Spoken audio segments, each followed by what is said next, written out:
Para hadirin sekalian, agar supaya bisa khusyuk di dalam membaca Fatihah harus tahu maknanya. Harus tahu maknanya. Kalau hanya untuk tahu maknanya surah Al-Fatihah, tak perlu 1 minggu, 1 hari cukup untuk belajar maknanya Fatihah. Tapi saya melihat ada santri sudah mondok 1 tahun, belum tahu maknanya Fatihah. Kok bisa belum tahu maknanya Fatihah? Padahal sudah di sini 1 tahun. Padahal 1 hari cukup untuk belajar maknanya surah Al-Fatihah. Maknanya kira-kira seperti apa? Bismillahirrahmanirrahim, dengan menyebut asma Allah. Ar-Rahmanir-Rahim, yang maha pengasih dan maha penyayang. Saya sendiri tidak tahu apa perbedaan pengasih dan penyayang itu. Tak tahu. Kalau perbedaan Ar-Rahman dan Ar-Rahim saya tahu. Ar-Rahman dan Ar-Rahim itu berasal dari kata yang sama. Berasal dari akar kata yang sama. Berasal dari kata apa? Berasal dari kata rahmah. Rahmah itu apa artinya? Kasih sayang. Dari kata rahmah lahirlah Rahman dan lahirlah Rahim. Maknanya sama-sama pemilik rahmah ya. Rahman pemilik rahmah, Rahim pemilik rahmah. Tapi rahmah yang terkandung di dalam Rahman lebih luas daripada rahmah yang ada di dalam Rahim.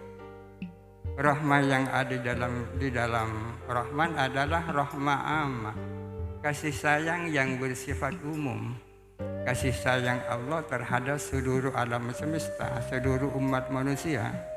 Sedangkan rahmah yang ada di dalam Rahim khusus kaum muslimin, wa kana bil mu'minina rahima. Kenapa kok tidak dibalik makna rahmah yang umum itu ada di Rahim, makna yang khusus ada di Rahman? Tidak begitu, karena kaidah mengatakan ziyadatul mabna tadullu ala ziyadatil ma'na. Semakin besar bungkusnya, semakin banyak isinya. Hurufnya Rahman lebih banyak daripada hurufnya Rahim.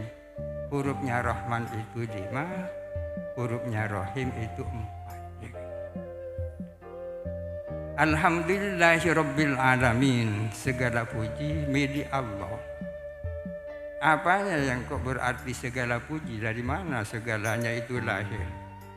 Karena alnya adalah istighraqil jinsi. Segala puji bagi Allah. Apa artinya segala puji bagi Allah? Pujian itu tentu terkait dengan kesempurnaan ya. Tidak terkait dengan kekurangan. Kealiman itu kesempurnaan, kecantikan kesempurnaan, kegantengan kesempurnaan, keindahan itu kesempurnaan. Orang itu ganteng, orang itu cantik, orang itu alim, pemandangan itu indah, itu kesempurnaan. Sumber kesempurnaan adalah Allah Subhanahu wa ta'ala. Allahu adalah masdarul kamala. Allah adalah sumber kesempurnaan. Yang menciptakan orang ganteng, orang cantik, pemandangan itu indah, orang itu alim adalah Allah Subhanahu wa ta'ala. Maka dikatakan segala puji bagi Allah Rabbil alamin. Apa artinya Rabbil alamin? Tuhan semesta alam. Apa bedanya dengan ilahul alamin? Apa bedanya Rabbuna dan ilahuna? Sama artinya. Tuhan kita, Rabbuna Tuhan kita, ilahuna Tuhan kita. Tapi ada perbedaan. Ilahuna Tuhan kita dalam arti pencipta kita, yang mengendalikan kita, yang mengatur kita, itu namanya Rabbuna. Sedangkan ilahuna adalah zat yang menjadi sesembahan kita. Rabbuna adalah ilahuna, ilahuna adalah Rabbuna. Keyakinan bahwa tidak ada yang menciptakan alam semesta, tidak ada yang mengendalikan alam semesta, tidak ada yang mengatur alam semesta kecuali Allah. Ini namanya tauhid rububiyah, ya. Namanya tauhid rububiyah. Keyakinan bahwa tidak ada zat yang boleh disembah, yang berhak disembah kecuali Allah, ini namanya tauhid uluhiyah. Tauhid rububiyah dan tauhid uluhiyah adalah satu kesatuan yang tak bisa dipisahkan. Huwa, ya kan? Ilahuna adalah Rabbuna, Rabbuna adalah ilahuna. Saudara-saudara, jangan mau diajak untuk meyakini suatu akidah yang memisahkan antara tauhid rububiyah dan tauhid uluhiyah, ya kan? Karena ada sebagian kelompok yang mengatakan belum tentu orang yang bertauhid secara rububiyah bertauhid secara uluhiyah. Konsep yang seperti ini tidak ada lain kecuali untuk mengkafirkan orang-orang yang ziarah kubur, orang-orang yang tawassul dan sebagainya. Seolah-olah orang yang ziarah kubur tidak hanya menyembah Allah tapi menyembah kuburan.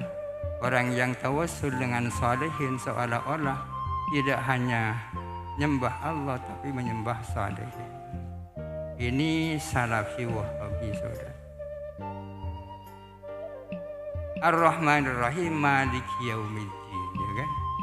Maliki Yaumiddin atau Maliki Yaumiddin. Apa bedanya Maliki dan Maliki? Sama-sama bisa.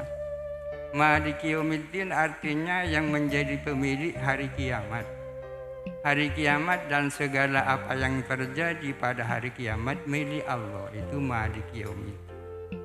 Kalau Maliki Yaumiddin, penguasa hari kiamat.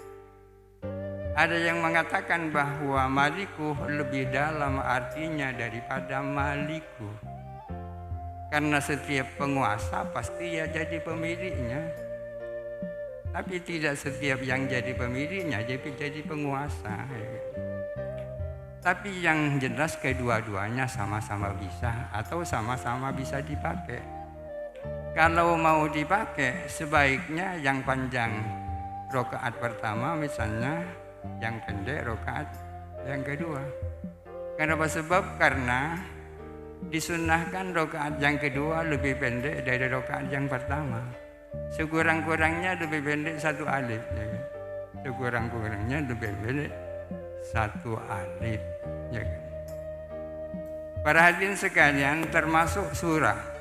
Surah itu surah yang dibaca dalam rakaat kedua sebaiknya lebih pendek daripada yang dibaca rakaat pertama, bukan sebaliknya, ya kan? Bukan sebaliknya. Dan mengikuti urutan-urutan Al-Quran. Kalau dalam rakaat yang pertama baca Qul ya ayyuhal kafirun, kemudian rakaat yang kedua baca Alam Nasr, itu tak urut namanya. Karena Alam Nasr ada sebelum Qul ya ayyuhal kafirun, dan begitu tertibnya seluruh. Kalau diteruskan terlalu panjang, ya, nanti bisa dilanjutkan dalam qiraatuna yang akan datang. Untuk itu saya mau cukup sekian saja. Mudah-mudahan ada manfaatnya. Assalamualaikum warahmatullahi wabarakatuh.